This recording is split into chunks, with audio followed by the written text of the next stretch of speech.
Yo, yo, yo, what is going down? It is the Fantasy Football Show here on Sunday, the first Sunday of August. So, we got to get ready to kick it off right here on this Sunday. Of course, we got my homie, my brother from another mother, Nick Wilcox, in the building tonight. What up, Nick? Yo, what's happening, my guy? What's happening? Not much, man. And then we got a special guest with us tonight, Colin McTamany.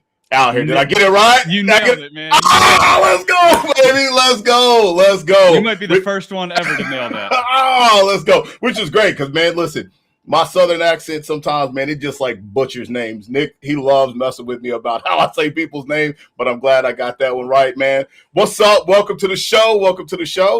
This is long overdue, guys. We were just talking. Last time we met each other was at the Fantasy Football Expo 2 years ago. I feel like we've been long overdue to hop on the mic and talk ball, so I'm glad we're getting to do it first Sunday in August. Yes, and yes. Hey, man, before we get started, tell everybody, man, where they can find you and find some of your work at.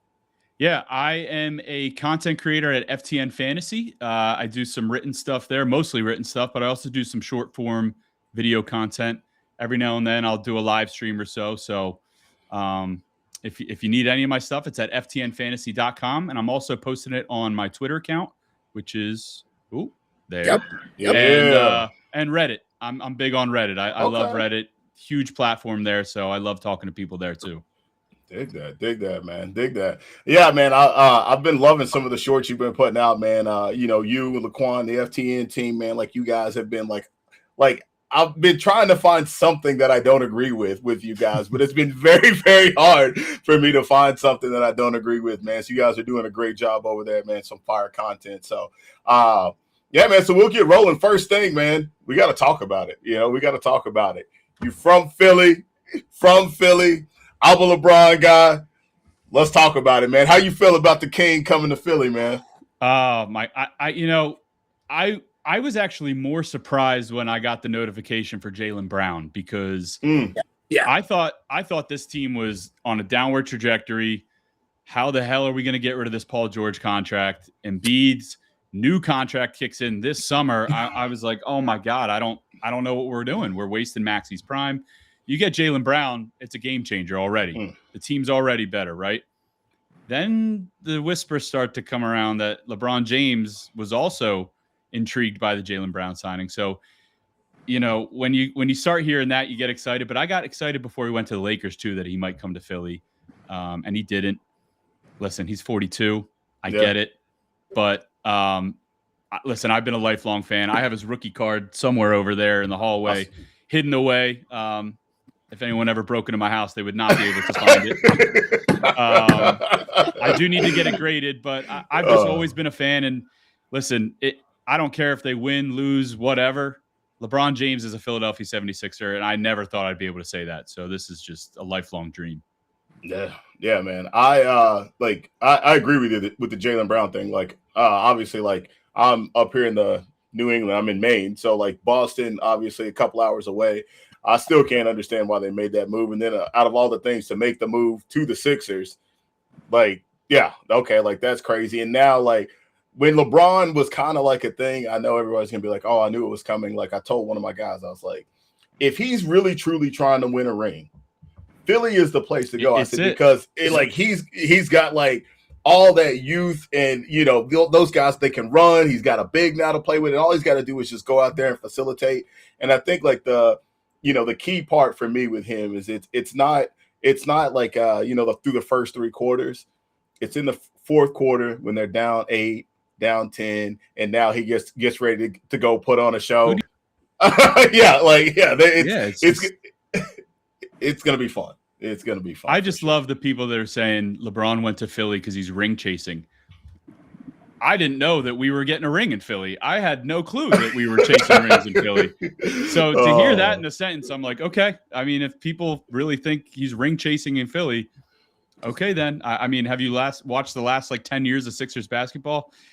They're not ring chasing, but obviously now this is the roster. overall now here. Okay, basketball can change in an instant. Yeah, it sure can. It's more about like LeBron's gonna fill in that 4th spot where let's be honest, like the wings have not been great for Philadelphia in quite some time. So it's more about with LeBron in this nucleus now. Exactly. It is and the Eastern Conference historically a little bit more easier than the West, right? Where LeBron got his ring when he was on the Eastern Conference. He was a Laker when he got one too, but that was a bubble. But anyhow, look, LeBron, I'm happy for him. You know what I'm saying? The fact that he took a 2-year, $8 million deal shows that at least like he's looking out for not only for the overall team, but also it's like, look, like I know what I need to do. And I think with the Lakers, he could have probably done that with them too, but let's be honest. I think the Lakers were still a piece or two away from really like making in the West. Yeah, in the West especially. So now LeBron being in the East again, LeBron now look again got a great roster now to make a really good run at it. So let's just see what happens. Yeah, I just feel like of all the 4 teams he's been on, obviously Cleveland's going to embrace him. They drafted him. He came back and won with them. He's from Ohio, Akron, LA and Miami. No shade on those markets, but they're going to get more into it in the playoffs. I just feel like Philadelphia is going to embrace the fact that he's here game 1 to 82 and into the playoffs. So it's going to be cool to see. We have 34 nationally televised games. It's going to be really cool to see, assuming good health all around. And he said 2 things, man. He said he wanted to make some history, is what he said. He said he wanted to make some history, and like obviously he can do that in Philadelphia. So like if they win, like there's that part of it. And to your ring chasing part, man, listen, you being a LeBron fan for 20 plus years, people they say all that stuff, and I said for me, I'm like, what human being in their right mind doesn't want to put themselves in the best possible position to be successful in their professional career? Well, he gets criticized for all the rings he doesn't have, and now he's getting criticized for going after one more. Yeah, there's crazy. Haters no matter what. It's crazy, man. It's crazy. I'm not hating. I'm just saying in general, like it was the best position for him to put himself in a ring chase. Guaranteed. So I wasn't hating per se. It's just not you, not you, but like just like general conversation. Yeah, for sure. I don't know. No problems with LeBron. I think he's obviously an amazing athlete because look, bill of health throughout all these years for the most part, like nothing significant has happened to him. He's always shown up for the most part. Like so there's nothing to hate about LeBron. I just think there's some people that like prefer Jordan, prefer this guy over him, and that's where that comes into play. Absolutely. All right. Well, moving off of Bron, man, seeing yesterday, Colin, you were at SFB 16 in New York, and you were also hanging around yesterday in the Flex Leagues in New York City, man. I was able to listen to a little bit of the Flex Leagues while I was referred to it in the trap at work yesterday on my breaks. I went and listened to that a little bit, man. Tell us how that was yesterday, man. Yeah, I've been fortunate to run the Scott Fishbowl Philly live draft for the last 3 seasons. Ryan Hallam, who runs NYC, actually came down this year to help me set up, keep an eye on things because we grew from 5 leagues to 8 this year. So a lot more fantasy football managers running around, a lot more, money to raise for charity and stuff. So we needed it to be perfect. So he was a huge help. And I see why he was the perfect person because what he does in New York is just next level, maybe number 1 top tier. There were 10 drafts, 5. Then there was like an overlap period, 5 more. And man, it was July and you've got 120 plus fantasy football managers in this 3-tiered bar, having drinks, making their picks. Michael Fabiano was there from Sports Illustrated. Jeff Ratcliffe of FTN was on the mic for Sirius XM. And then you had the Flex Leagues. You had Joey Wright, Alfredo Brown. I think you had Adam Ronis. You had a ton of people there, a ton of firepower. So it was just a cool meeting of the minds and just like a great way to really move us into August here for fantasy football season. So a lot of fun. If you haven't been to any of these, you got to go. Yeah, man, dude, it sounded like it for sure. And I'm just going backwards, like you're talking about, like New York. We obviously got the Boston, New York, Scott Fishbowl thing. You saying that, and all I can think about is my guy Coop standing on tables talking about, hey man, how we gonna do it better than New York there?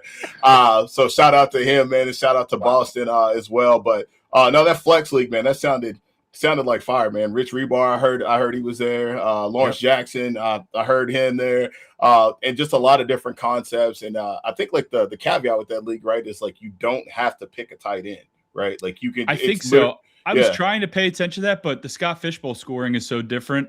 You had 2 Scott Fish drafts upstairs, then flex leagues, and then downstairs more. So I'm like trying to get my bearings with who's making what picks and why. And it was just, I don't know, it was a little overwhelming, but it was a lot of fun too.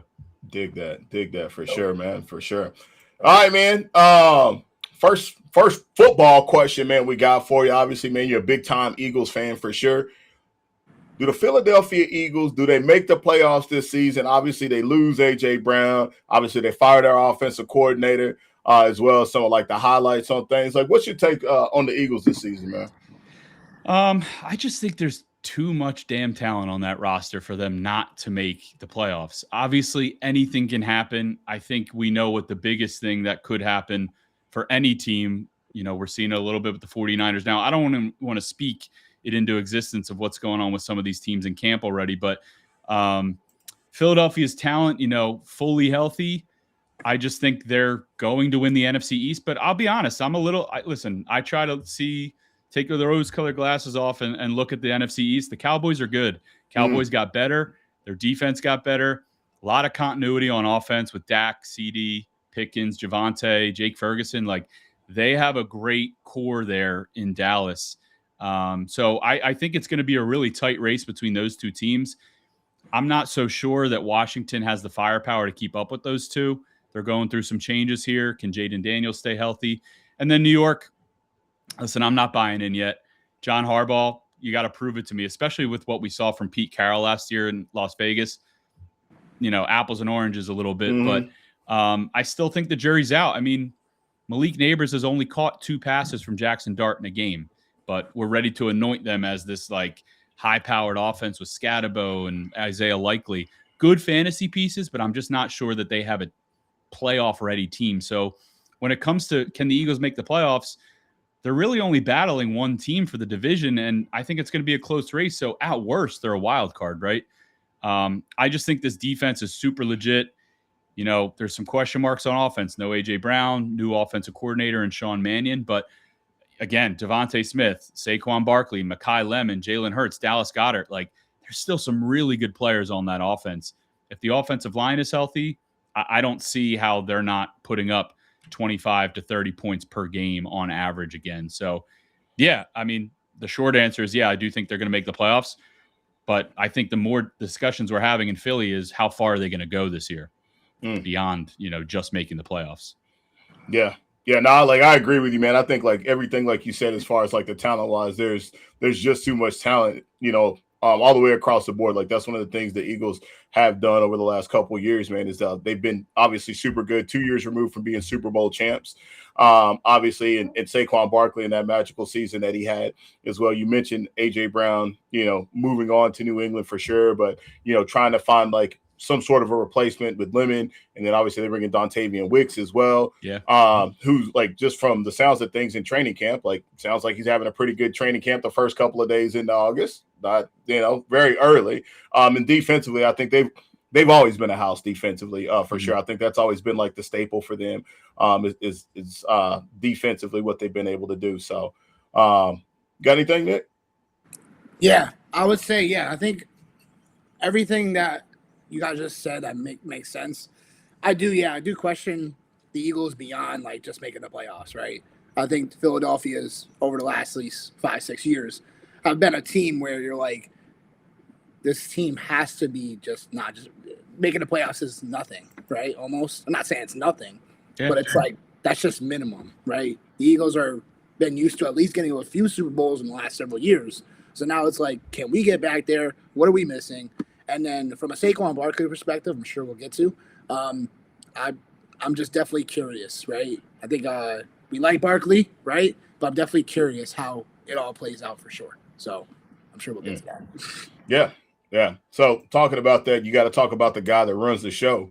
Yep. And that's Jalen Hurts. I've been on record for saying this has nothing to do about X's and O's. My next statement, this is just me like with a gut feeling and seeing the type of competitor that Jalen Hurts is.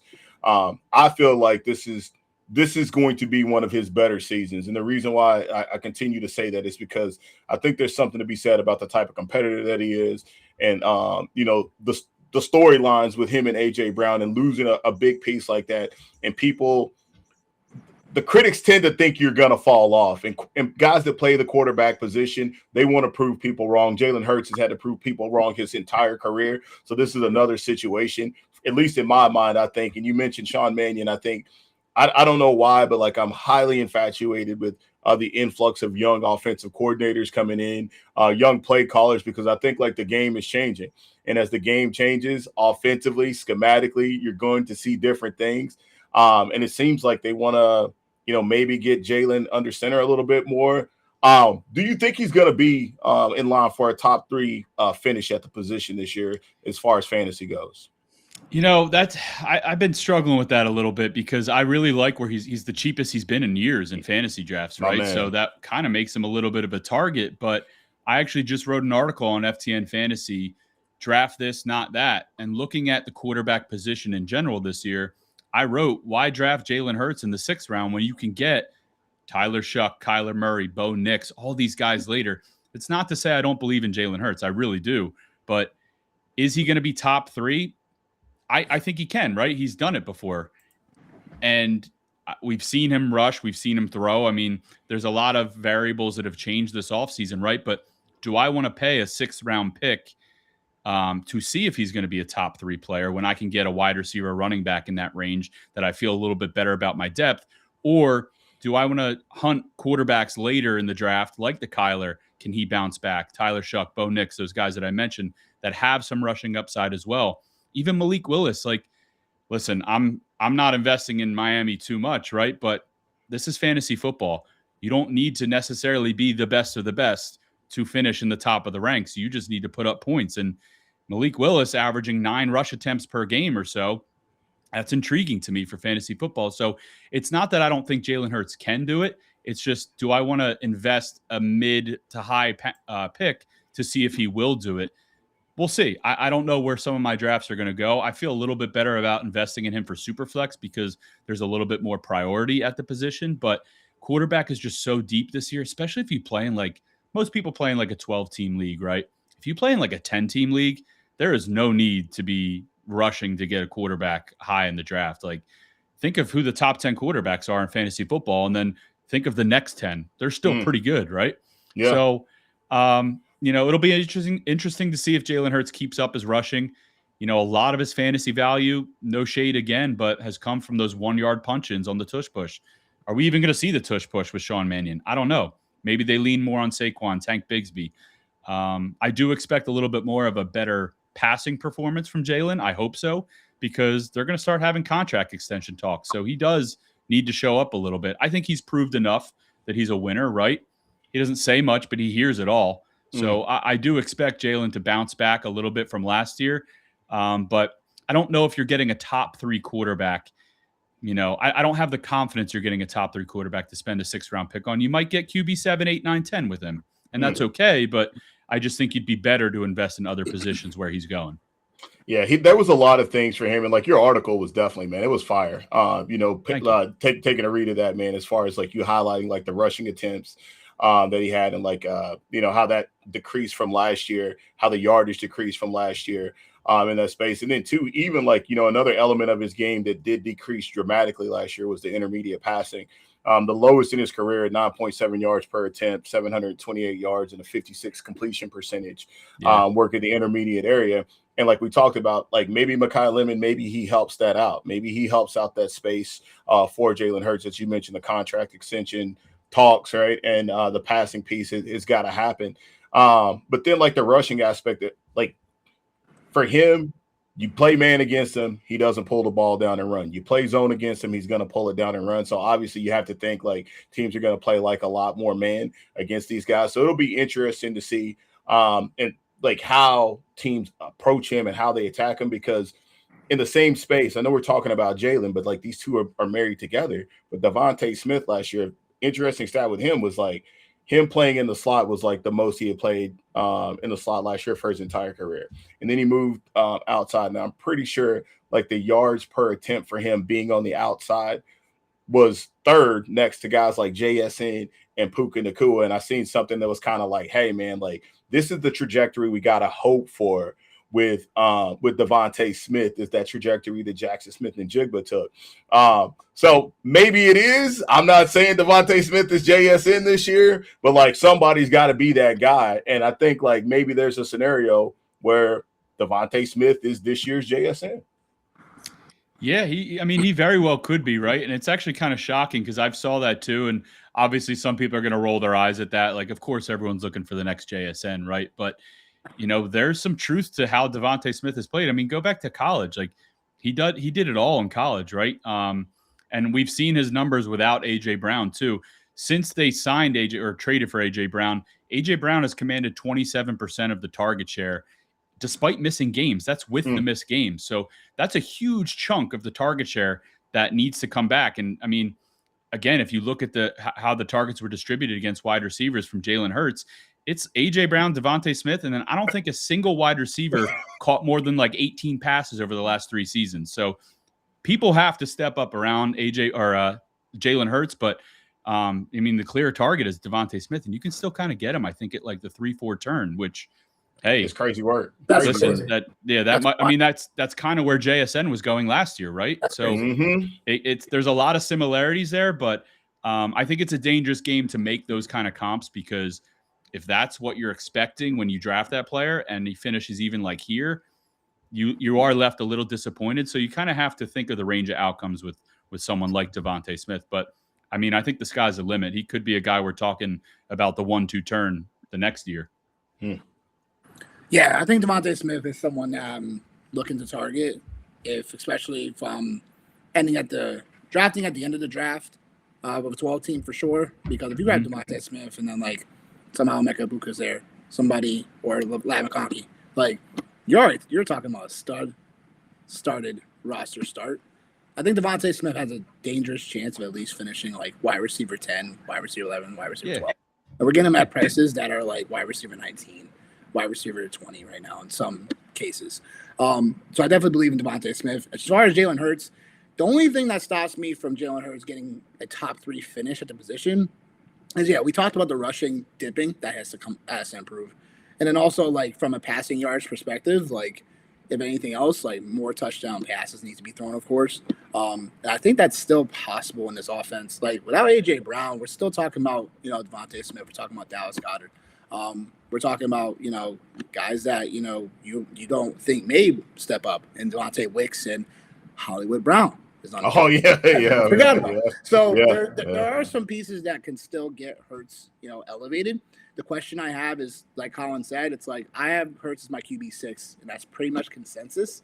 So it's like, am I going to draft Hurts that I could probably get at the end of the 5th, early 6th, based on roster construction? It's like, does that make sense, right? In a format where 10-team especially, you could definitely weigh on QB for sure.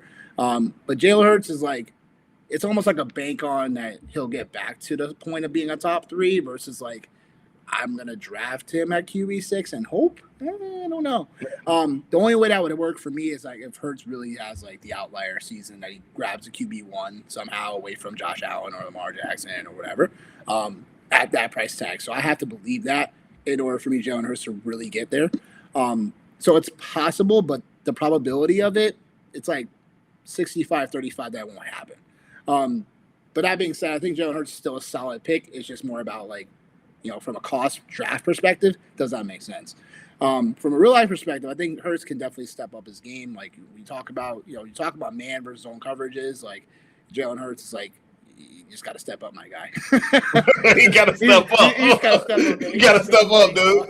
It's just that simple. We all know what Jalen Hurts is capable of, so it's more about now just going out there and proving it. Yeah, I mean, how many 300-yard, 3-touchdown games can you even think of through the air Jalen Hurts has? It's not a lot, right? No. I'm more wondering, what are they going to do when they get in the red zone? Because we expect this team to have a lot of red zone trips, right? And if the defense is as good as they are, what's the time of possession like for this Philly offense? It's probably going to be pretty high.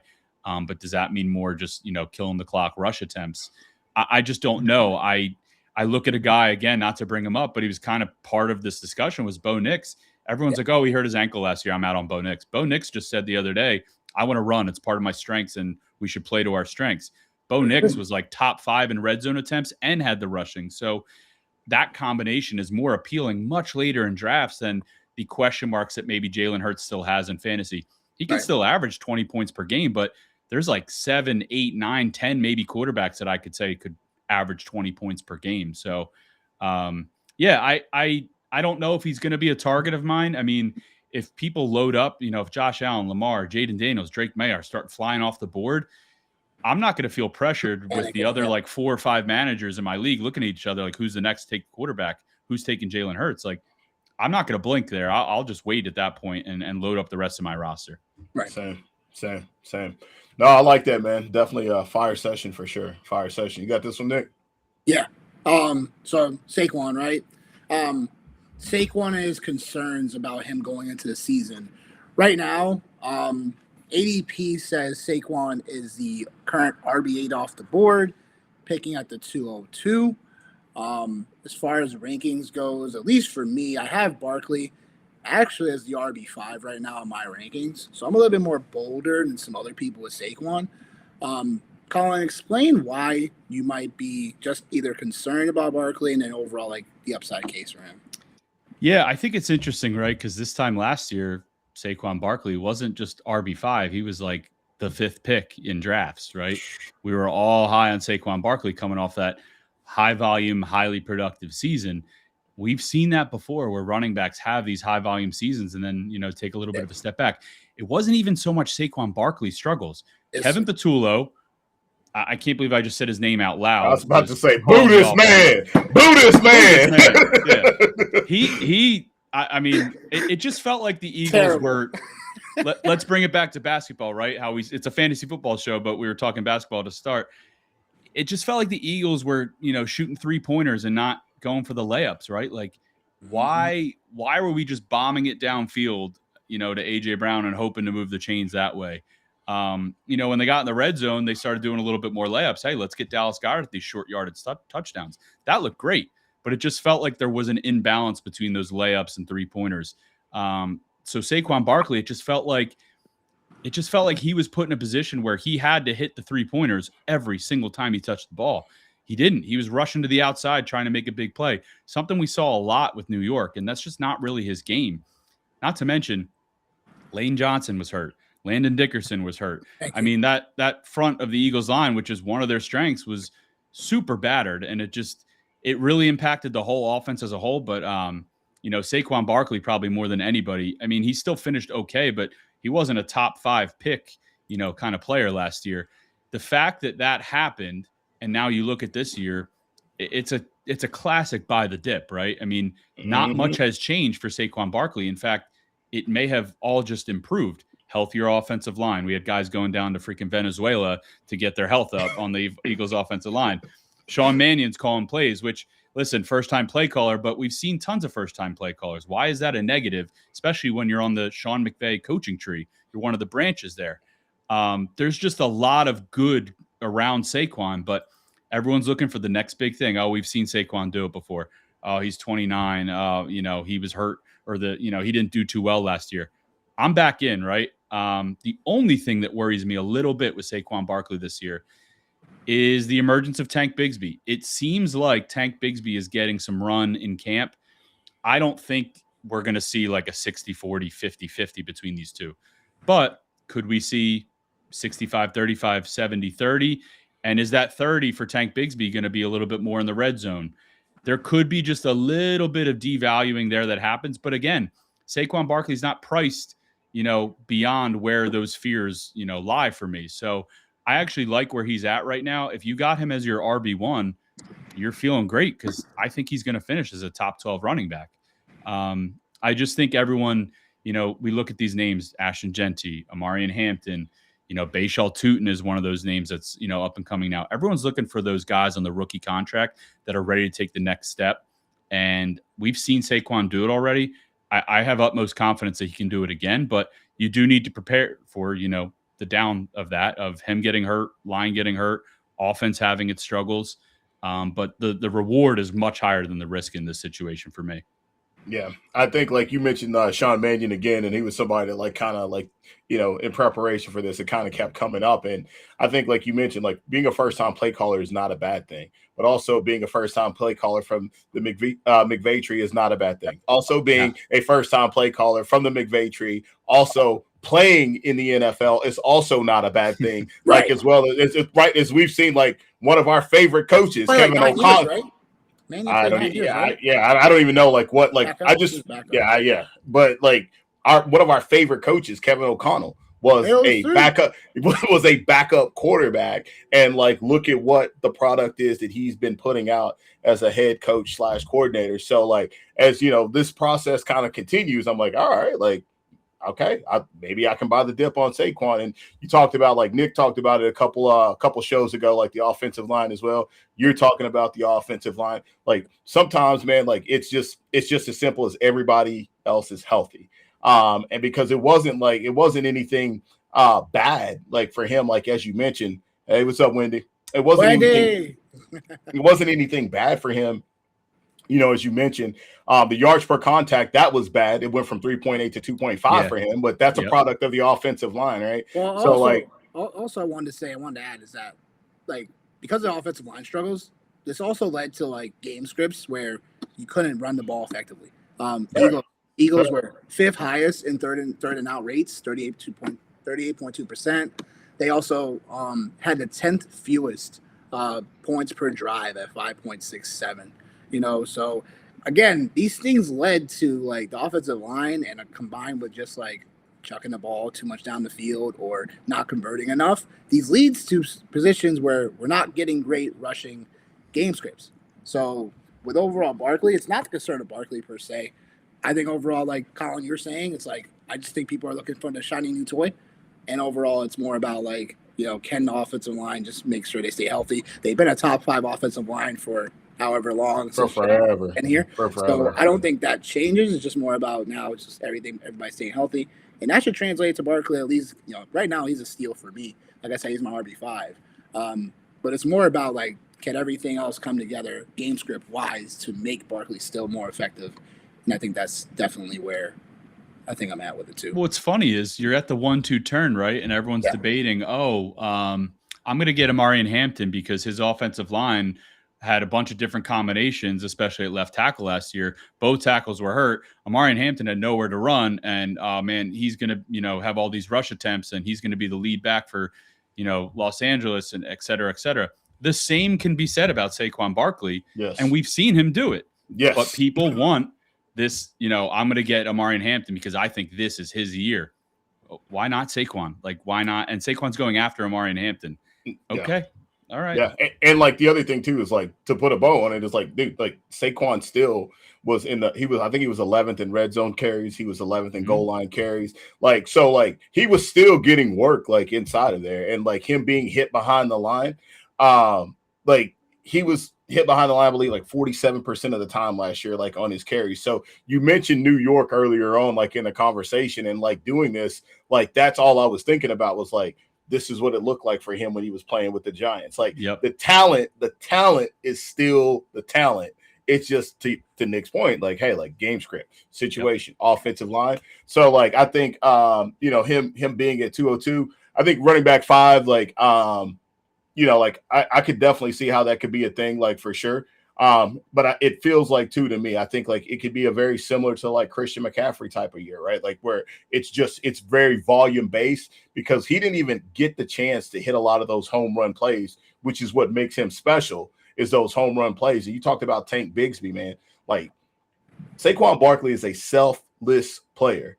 And so, like, by him being a selfless player and him only caring about winning, it could be something where that bleeds into our fantasy rosters when you talk about, like, hey, is it red zone touches? Like, is it touches in the fourth quarter? Like, depending on the game script and game situation, he's not one of those guys that's bigger than the team. So I think, like, as great as that can be for the locker room and obviously for him, obviously as fantasy managers, to your point, man, is something that we kind of we have to be aware of. Last thing I'll say on that, because we mentioned him a couple times, if you do draft Saquon Barkley, that elevates the priority for me for Tank Bigsby. I'm not huge into I got to get my running backs handcuffed. I actually like taking handcuffs of other people's running backs. Same. But, Same.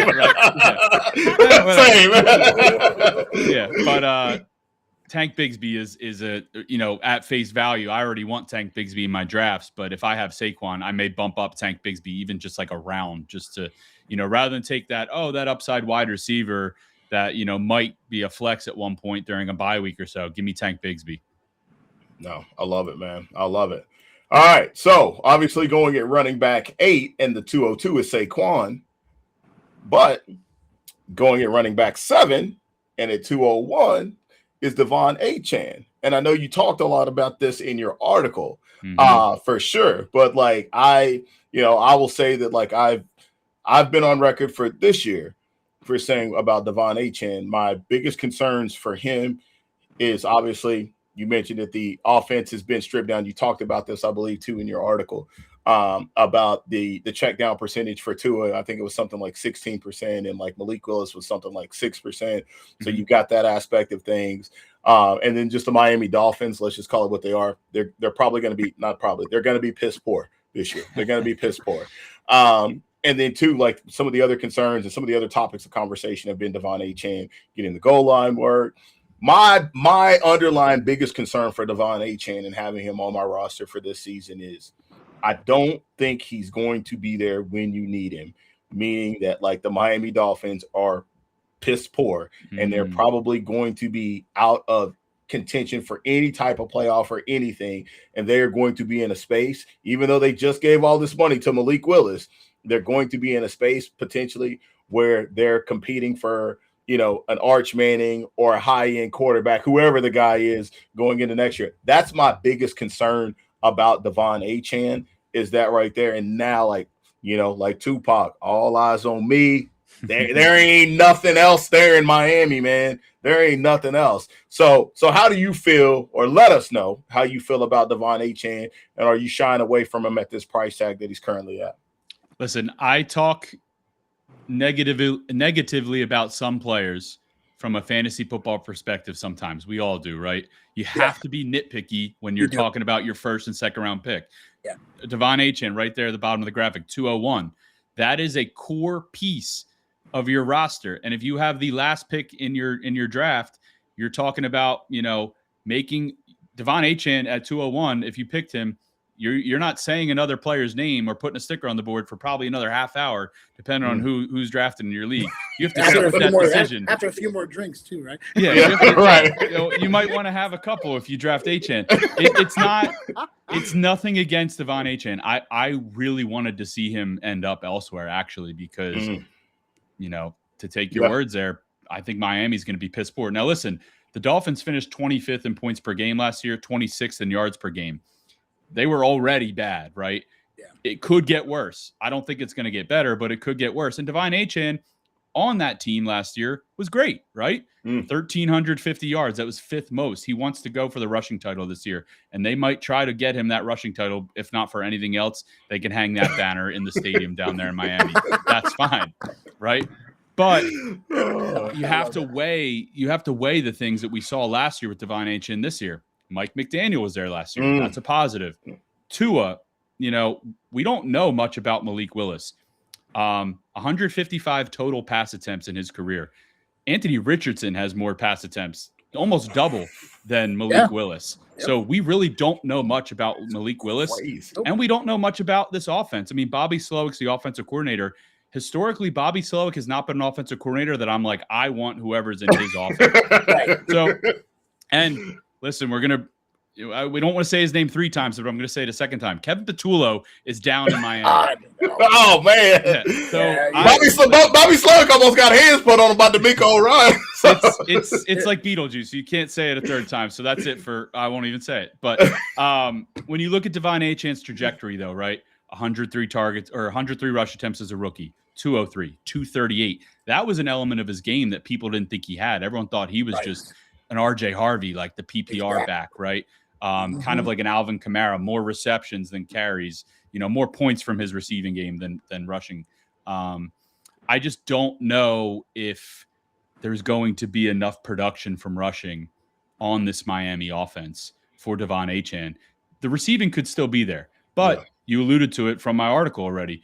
Tua's had the lowest average depth of target 2024, seventh lowest in last season. He ranked 4th and 15th in check down rate the last 2 seasons as well. So this is a guy that doesn't want to get hit, isn't going to take off running, and is looking for Devon Achane dumping it off.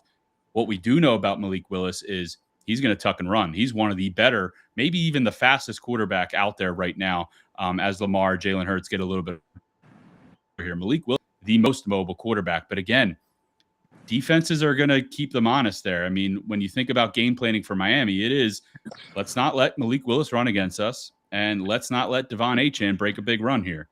I think most teams are going to be confident they're going to, have their way with the Miami Dolphins. But again, there's not enough juice on that offense beyond Devon Achane that I just don't know if you're paying RB5, 6, 7 price tag for him, you're going to get that again. Back-to-back seasons of RB5, but there's just been so much change for the worse down in Miami. You could still get the RB12. That's cool, but I'd rather start my draft maybe double tapping wide receiver, and then we'll talk about running back in the 3rd round. No, agreed on that one for sure. Here we go. What's the Union address, Devon Achane. The president right here. Here we go. Okay. No, everything you said was right. In terms of like everything, how it looks on paper, right? It doesn't look great, right? We have Malik Willis, who's a running quarterback, which usually doesn't bode well for running backs who receive the ball a ton. We talk about, Tua was a statue quarterback. He was just dropping back and trying to look for low A dot targets in Achane, just trying to break off one-on-ones against a linebacker. Here's my devil's advocate for you. Where do you take Achane if he starts slipping down the board?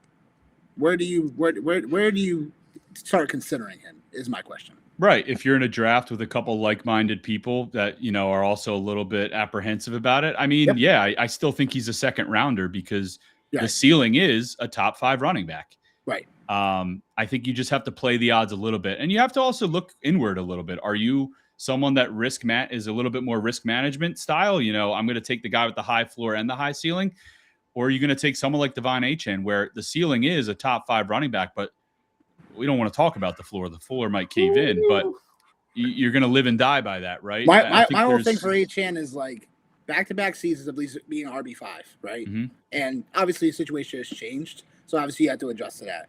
The reason why Achane I still find him in high regard is, he's my RB6, and the reason for it is because, again, like we talk about guys that, around that top area in the draft where you're like, okay, like who's going to be able to, be a breakout guy out of nowhere. Achane could definitely be that. I think current price tag at RB7 is a bit rich even for me, right? What I will say is that I've seen drafts where Achane goes 210, 211.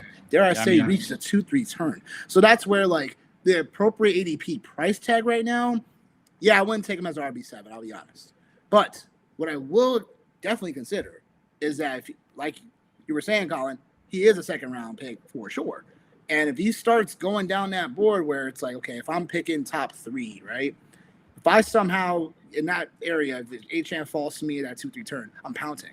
Because like we just talked about, high floor, not a higher floor, but a higher ceiling. And there's going to be times where you're going to need that for your lineup. So even what I'll consider is actually, it's funny enough, we just talked about 2 players, Barkley and now Achane, that a couple of years ago that actually I whopped you guys with a little bit.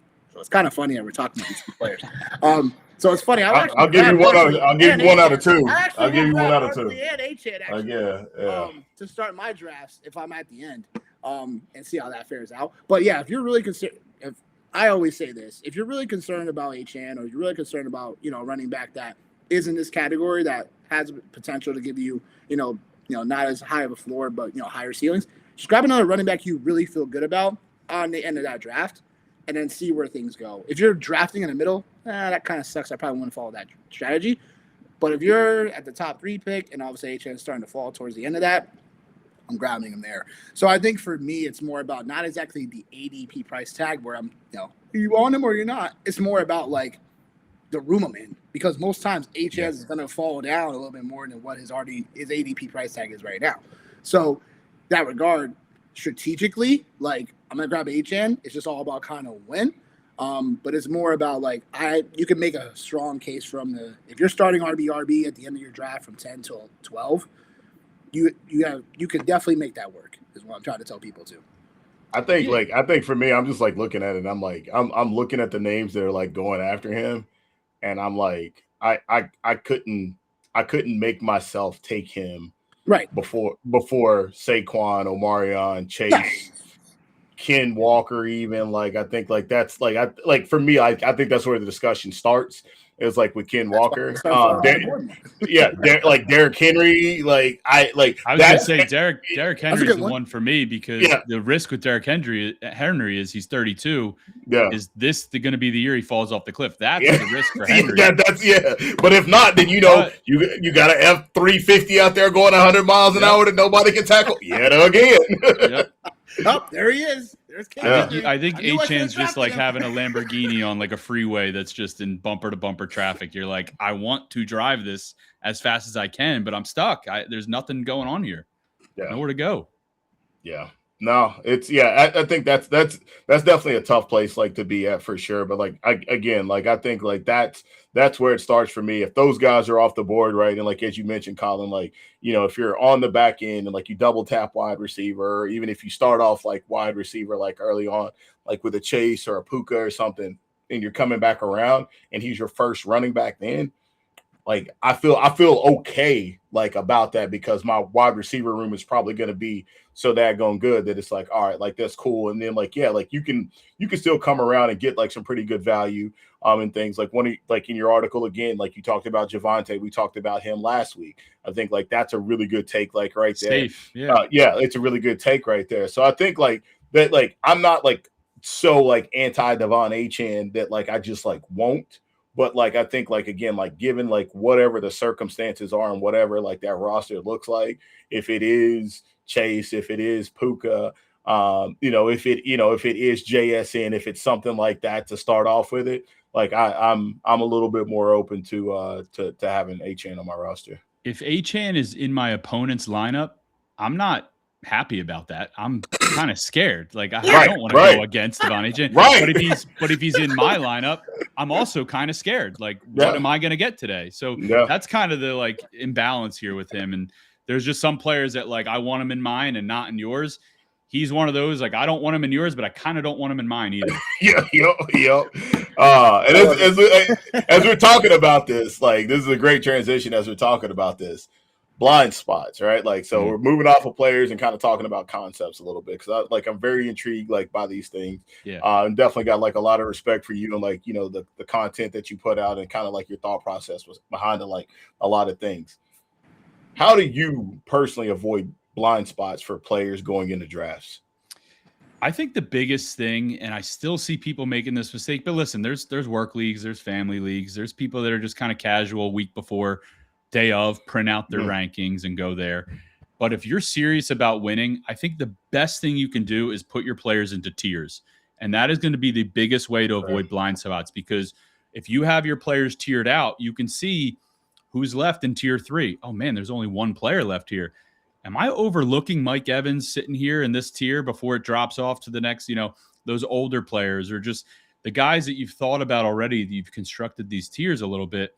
You start to question a little bit more of like, yeah, I put him in these tiers, but why is he in tier 3? Why would I put this guy in tier 2 instead of tier 3?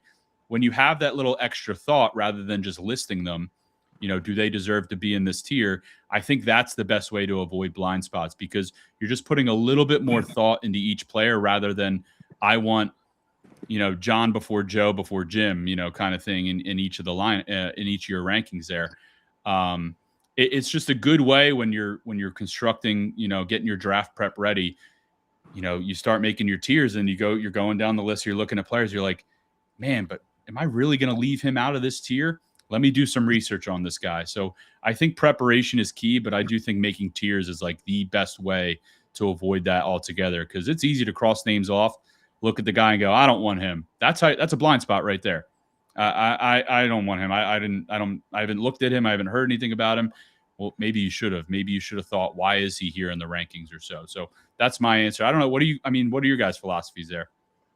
I'm with you on it. I think it's more about when I survey the field of draft, partial is going to be about who I'm in the room with and what I might know about information-wise, what someone might historically may do.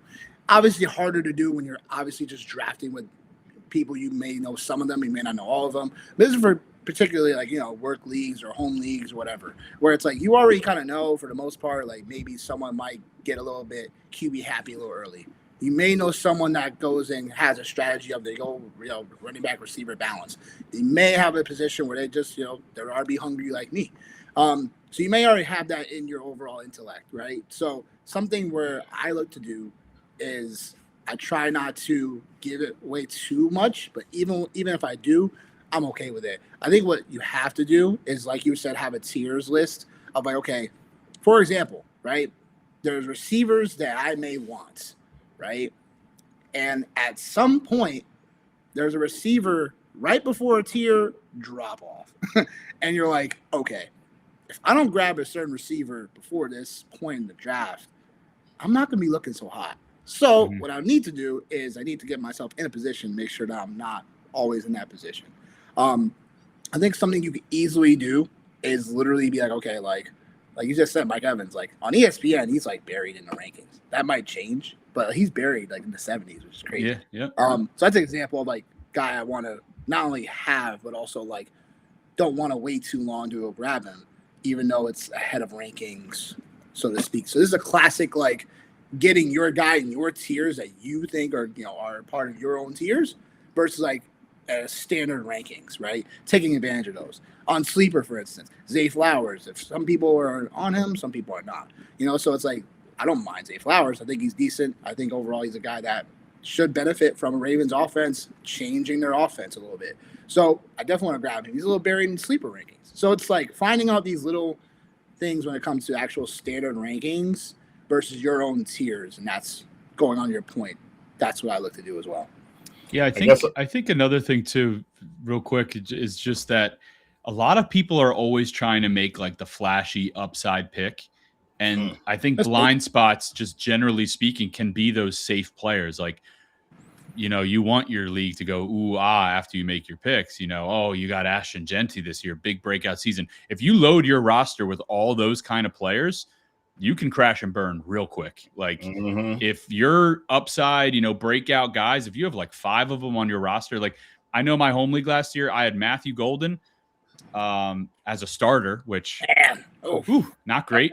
I had Chase Brown, who not his fault, but I kind of overlooked, if Burrow gets hurt, what's his offense going to look like? There were just a lot. Brian Thomas Jr., another one, like, oh, he's going to keep it going. Like I had a lot of upside guys. I did not win my league. If you not figured that out already. But there was just a lot of players that, you start to get really excited about. You kind of have to have like foundation pieces along the way too. So don't have a blind spot for the guys that have been doing it for year after year after year. Amon-Ra St. Brown in the first round is one of those guys that I feel like he should be higher. It's a little oversaturated in the first round with top tier guys, but wide receiver 3, wide receiver 3, wide receiver 3, like you're getting solid production. Like I don't care that the offensive coordinator changed. The quarterback didn't, the head coach didn't, and Amon-Ra St. Brown did not change his style of play either. Like you're getting a good player there. Like don't overlook that because what could Christian McCaffrey do this year? Like if you want a solid foundation piece, some of them are staring at you right in the face early on. So I think if you try to invest in these like breakout high upside guys, you can kind of miss those foundation pieces along the way. And it can, be the difference of even just like 6th place and 9th place, like missing the playoffs.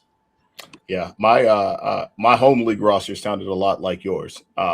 Matthew Golden, I did okay. Let me be clear. I did okay. Listen, I didn't make the playoffs. Mine was Matthew Golden, Brian Thomas Jr., George Kittle, Brock Purdy. I'm trying to think who else. Like I actually drafted Javonte, but it just like Travion. Like it went bad. But then like when everything that could go wrong went wrong, pretty much.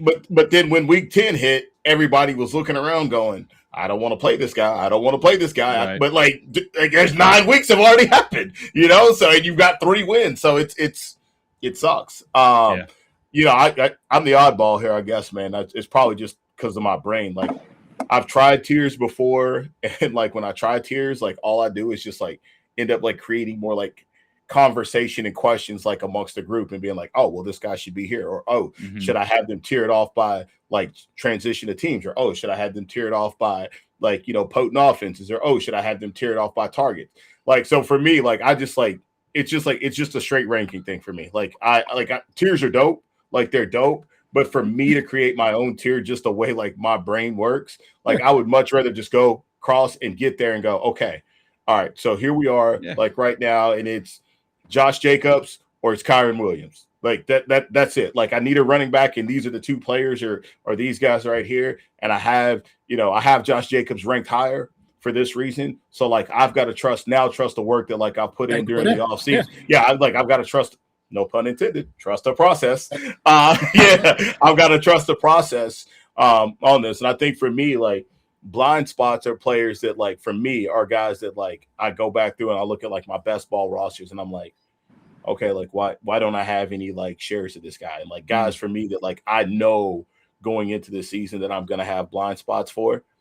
Cam Scatterbo, I'm gonna have a blind spot for him because like as you mentioned earlier, like you got to prove it to me. And like seeing like, and seeing like how things were last year. Like, I don't know if maybe I'm wrong. Right. And like, that's okay. Like for me, like, because if I'm wrong with him, I'm confident enough that like, I'll be right. Like in other places, like with other picks. That's a big key too. Yeah. Like, and so like, and it's okay. Like that's the thing is like, it's okay to miss like on certain players. Like it's okay to not have any shares of a certain player. Specifically when you start to get into like the second and third round, because as you mentioned in the first round, the first 12 to 15 picks, we all know like you're not going to have a chance to get them again. Like it's really from 17 to like 35, 40. Those are the players right there that like really you pick. Those are the players that you pick. So for me, I think like that's my blind spot, like concern is like, you know, looking around and like just getting comfortable at like drafting like the same players, like in redundancy in multiple drafts and being like, okay, like not diversifying my portfolio. So like when I go into, because obviously like all of us gentlemen here do multiple drafts. So like doing multiple drafts, like you might have an itch to always start off like running back heavy like Nick. But for me, I might be like, hey, like I want to split the difference to go wide receiver running back. So maybe like in my next draft, I'll be like, okay, like let me change up the concept and go, you know, wide receiver, running back, or have a running back within the first 3 rounds. That's how like I avoid blind spots for myself, is just trying to changing my strategy going into every draft being a little bit different. And sometimes it works and sometimes it doesn't. And I know like for me, like going into like later drafts, and I'm not sure if you guys are like this, but I always like think about, all right, I think I'm just gonna draft this team now based on like who are guys that like I'm afraid that I might have married. Like, that I missed the boat on. Like now I need to have them on my roster, man. And sometimes that's paid like really good dividends for me. Sometimes it hasn't. But yeah, like that's how I approach like avoiding blind spots. So same space, man. Who are players you got blind spots for this season? Yeah, I think right now the guys that I'm like avoiding a little bit are, I don't want to say I'm completely avoiding them, but like the veterans that we've seen do it time and time and time again. Like when I'm staring at, you know, Mike Evans and Derrick Henry and these guys that are getting up there in age that, you know, I'm 34. I don't want to say they're old, but they're getting up there in age, right? For football years. But I'm looking at some of these other young players that are kind of next to them. I'm like, well, sorry, my dog's next to me. If his tail flashes across the screen here. Oh, all good, brother. But yeah, when I'm looking at like these running backs, I'm like, okay, would I be okay if Derrick Henry is on my roster and falls off this year? Like, am I going to be okay with that? Mike Evans, same thing. Am I going to be okay drafting him? And then, you know, that substation attacks his, you know, hamstring out there in San Francisco. Like, I don't know if I'm okay with that. I find myself maybe avoiding those kind of guys, but they can be glue guys. They can be guys that, you know, you don't have to think about. They're just in your roster and set and forget. And I feel like I'm finding myself avoiding those guys too, but complete opposite of that. I feel like I'm overlooking the rookies a little bit too, because I didn't love this rookie class. I didn't love where they went. Love again, like Jeremiah Love, like I'm kind of maybe overlooking him a little bit. Could he just be this high volume back end RB1 where he's priced at. Carnell Tate, I kind of prefer Wan'Dale Robinson at cost. Jordan Tyson, he looks pretty good. I know Chris Olave played every game last year, but like, what if he doesn't? He's shown he hasn't before. Maybe I'm overlooking Jordan Tyson. Like, I feel sometimes I try to invest a little too much in rookies and try to get them early. Like, I had Jamar Chase when everyone was worried about the white stripes on the ball. I had Jahmyr Gibbs when everyone was kind of worried, like, oh, maybe did the Lions take him too high? Is he just going to be, a passing down back? Those guys had good seasons, but, it wasn't until they got better later on. I don't want to base my teams around those guys because I want wins early. So maybe I should be leaning more into the guys that I've seen do it before and then support them a little bit later with guys that they can break out second half of the season. So trying to find that balance right now, I feel like it's a little bit of a tricky year because everyone almost seems to be on the same page with a lot of players right now. Yep. Like Weird. there's not a ton of variance in some of these players, especially at the top. Like rankings are rankings across the board for a lot of people. So you really have to believe in your guys and just invest and just go for it. Yeah. It's like you're like, that's the one thing that's like you're spot on about is like they're like everybody. And I guess it kind of falls into context about like what I was saying earlier about how like guys and like people that create content that like I enjoy like watching and seeing. I'm like, oh, smash like. I'm like, yeah, I like that take. Like, yeah, I'm like, oh yeah, because like we all love Parker Washington. We're all ready for right. Like I hated Parker Washington at the end of the season, and then at the end of the season, I'm like, okay, I guess he can play now, right? Like, but I think like I guess he can play, but like. Yeah, he can play, but like that's the thing, as you mentioned, man. It's like not a lot of variance, like as far as projections go, and like that's like what everybody uses. So like going backwards to be like, hey, like you have to trust your own process and not intentionally find a way to be different than the rankings, but you have to find out where like the rankings are incorrect at based off of like where you got it, right? You could definitely dare to be different, but I also don't want to like last year. I feel like everyone was calling about JSN. Oh, Clint Kubiak. And I did believe in that. Don't get me wrong. But everyone seemed to be so high on him that his price got a little bit too high for me to actually like pair my beliefs with what I actually thought he could do. I didn't have a ton of JSN last year. And that was a blind spot because the echo chamber was just JSN. I'm like, I don't want to be like part of this herd that is, going after JSN and then we're all miserable together. So I tried to dare to be different in that regard. And it proved to be wrong. That was the season to probably have him because maybe now he's overpriced. Like, I don't know. So you got to kind of sift through the noise a little bit and really, you're the one making the picks. Like you got to trust your gut and say like, this is my guy. And if I'm wrong, I'm wrong and I'm going to lose a league. But if I'm right, I'm going to hoist that trophy at the end of the year. Love it. All right.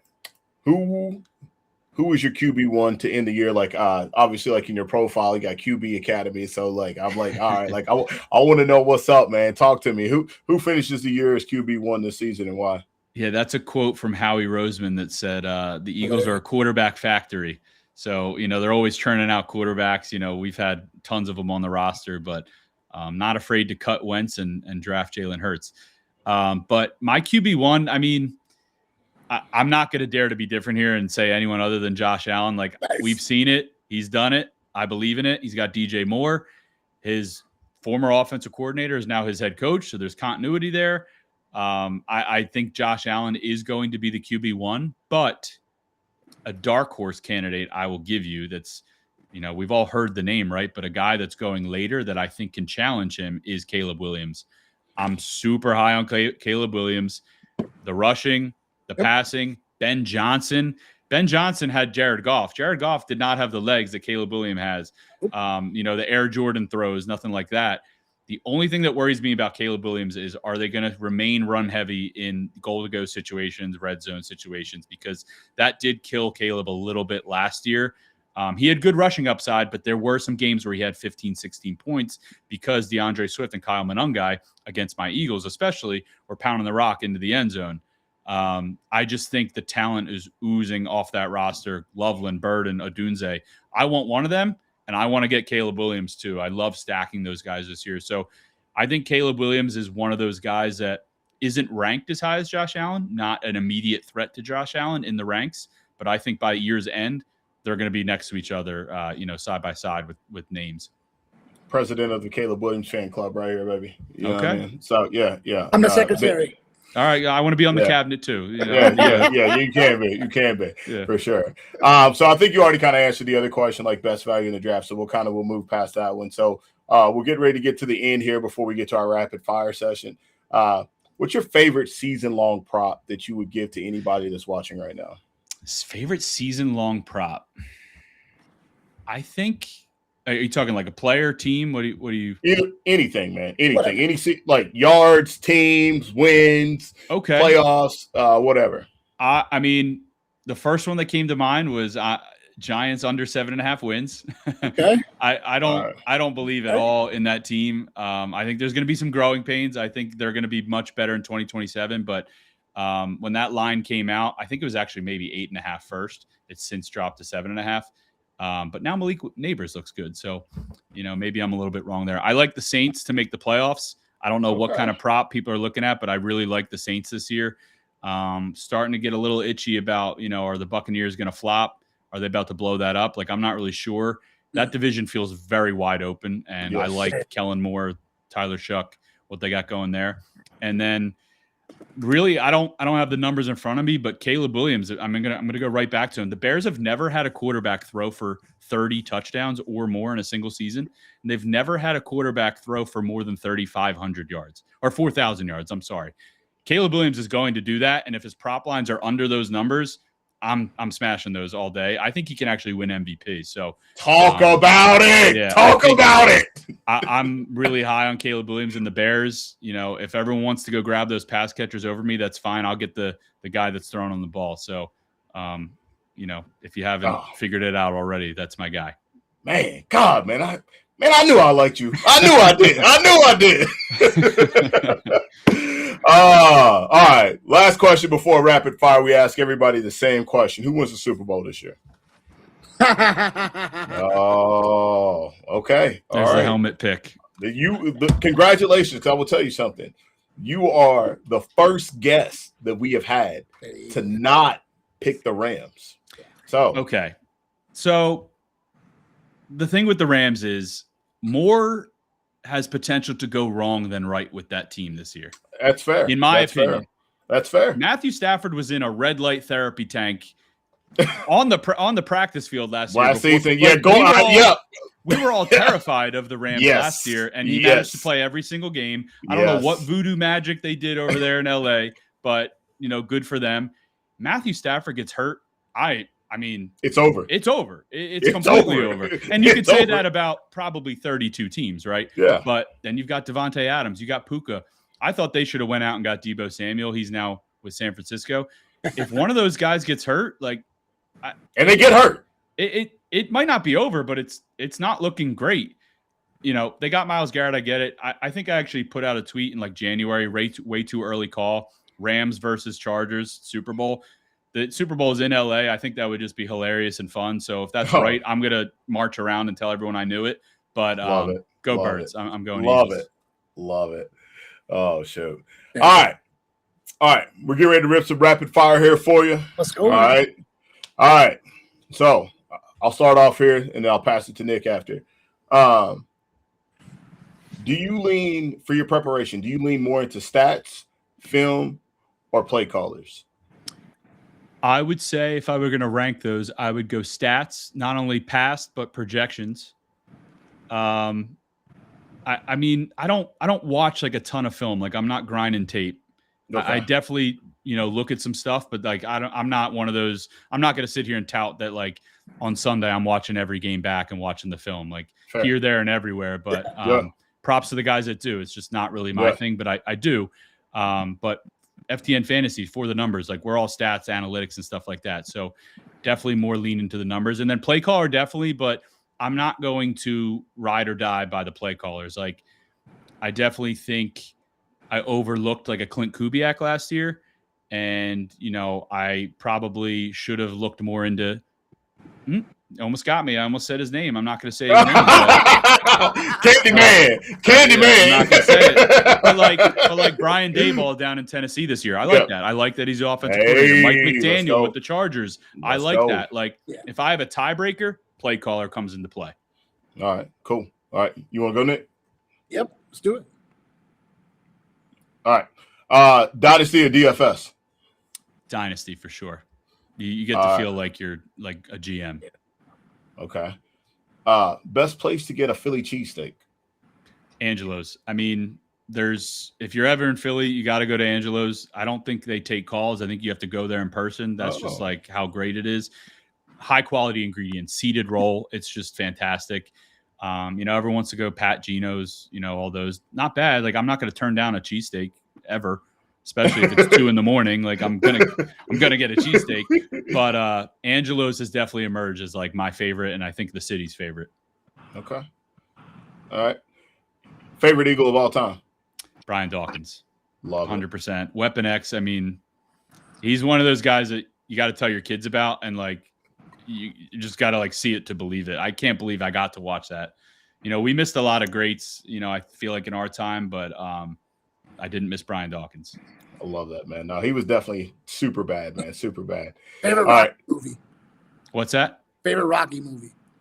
Rocky 1. But you know what? I do like Creed. I did like Creed a lot. I thought that was a good way to extend the franchise, but like give it a new like modern day twist. Rocky's super cheesy. And it gets cheesier as it goes on, but like the first one is just iconic. Favorite sleeper after the 11th round? Favorite sleeper after the 11th round? Doesn't matter position. First name that came to mind was Chigakonkwo. If the Commanders don't sign another wide receiver, it's Terry McLaurin, and then I think Chigakonkwo could push for over 100 targets out of the slot. He's lining up everywhere in camp. I'm not paying a premium for tight end this year, so I'll throw 2 darts at 2 guys late, and Chigakonkwo is one of them. Love it. If you were not an Eagles fan, who would be your favorite team? I don't even know. You're like asking me, like, I don't even know. Like, I can't even. AFC team, don't you? Yeah. This is part of it. Here's how I answer this. Here's how I'll answer this. I want very badly for like. I would think it would be cool if the Los Angeles Chargers went all the way.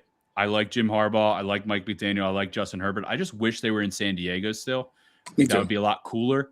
I don't want to say that like I'd be a Chargers fan, but like I kind of like what they've built after years and years of struggle. I know we always say like, oh, here they come. Show me. But like I think they might show us this year. And the Bills. I'll say the Bills because that fan base is almost as crazy as Philly. Dig it. The player that you want in as many drafts as you can this year. Ooh, that's a good one.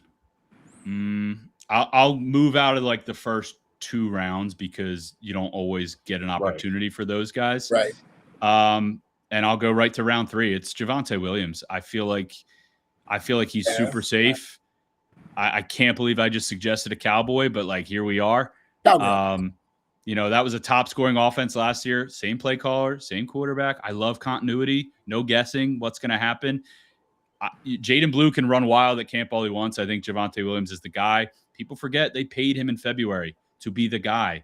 Like, I think he is. If you go wide receiver to start your draft and then get Javonte, I think you're sitting really pretty. Love it. Who turned you into a fantasy football player? Ooh, probably my best friend.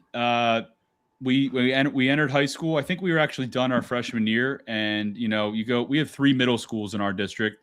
Go to the same high school. We had like 1,000 kids in each grade, and he said, "Hey, we're looking for one more for this 14-person fantasy league." I'm like, "Sure." I didn't know 14 was a lot back then. I was just like, "Yeah, sure, I'll do it." Like, whatever. And guess what? I got the number 1 pick, so I was like, "Woohoo!"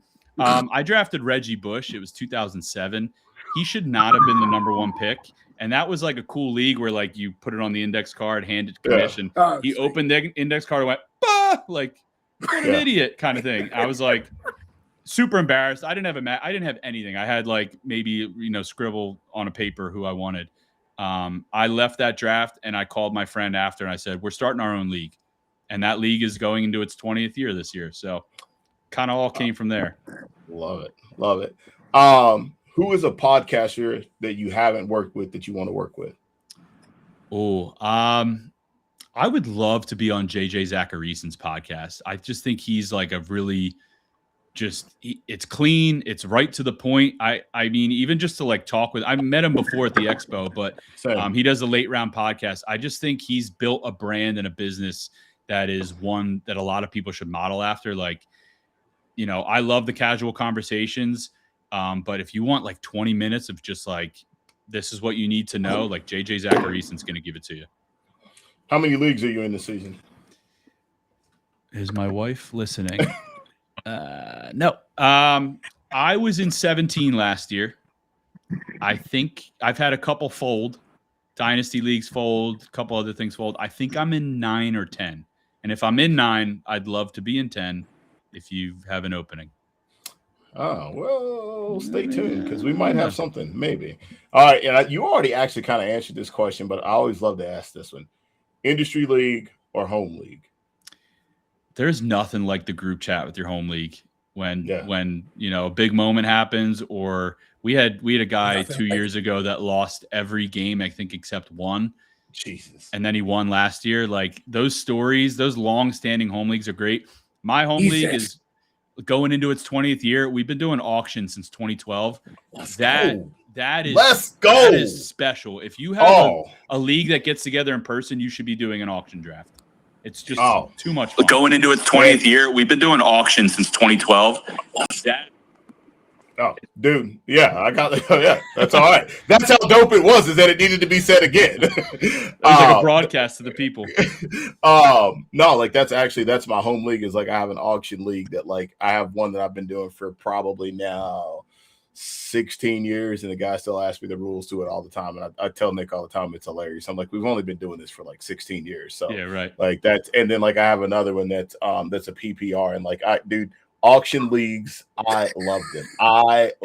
It's just different. I love them, dude. You want to talk about being a GM? Like you got to really plan and manage, and it's fun. Oh yeah, and then the crazy part about it, like, because obviously it's your home league. It's like your friends and stuff, like they know how you operate. Habits. So every year you like have to come in and change how you approach things. Like some years, like poker, yeah, I'll nominate this guy. I don't really want him, and then you're like screaming out a number. But I will say, to the contrary of that, when you go into a snake draft, like I know I have the 7th pick. I am not getting Jahmyr Gibbs. I am not getting Bijan Robinson, Jamar Chase. I walk into my auction draft. Everything's up, baby. Show me the money. Like I'm Everything's ready. Like, up. I want who I want. I could get Bijan and Gibbs if I really wanted to. You know, it's just too much fun. I love it, man. Well, last thing I'll say, man, before we get ready to wrap it up, you guys were talking about like I get both of them. I wanted to. I was like, I wanted to say something. Creed, man. Actually, I just watched Creed 1 and 2 for like the first time like last week, dude. Like I'd never watched Creed, and I was sitting here like working on stuff, and I had Creed, and I was like, all right. I was like, these are pretty. I don't know why I just never like watched it. I think it was just like the nostalgia of the Rocky thing, and I just didn't want to like mess with it. But it was good, man. Yeah, I haven't watched 3 yet. It wasn't like a must see, but like it really encaptured like Philly's spirit. And I'm a Michael B. Jordan fan. Really? So it's great. Yeah. I never watched it, man. Yeah, I never watched it. I had never watched it. Yeah, I know, it's crazy work. Yeah. So all right, man. So before we get out of here, man, let everybody know where they can find your work at again, man, for sure. Yeah, I'm always posting on social media. I am like chronically online. Here's my Twitter handle here. FTN Fantasy though is where my work. Tons of other great analysts work are Jeff Ratcliffe, Tyler Orginski, Laquan Jones, who I know was on here I think a week ago or so. He did make it. We had some things kind of go, got kind of not happen, but like we've been in contact with him, and like we're gonna try to make it happen. And he'll be here. He'll be here. Yeah, he'll be here hopefully. Yeah, for sure, but man. I mean, he's part of the FTN team, and I think we're doing some great things over there. So check it out. My stuff's there, but go for mine, stay for everyone else's kind of thing. Love it. Love it. All right, man. Well, listen, we definitely appreciate you jumping on here with us, man, tonight for sure. Obviously, we haven't told everybody yet. I meant to do one more thing. Yeah, but like make sure you follow us too, man, on social. Johnny Main 37185. I don't have it here. I just got my name here. The Fantasy Football Show on YouTube. Obviously, Nick Wilcox as well. Like, make sure like you give us a follow. We still got more heat coming your way this month of August. Colin's the guy that's getting us started right here, man. This first Sunday of August, we got more heat coming your way. Stay tuned for sure. But for everybody that tuned in, man, much appreciation. Much appreciation for sure. For Nick, for Colin. Thank you guys for watching. We out. Peace.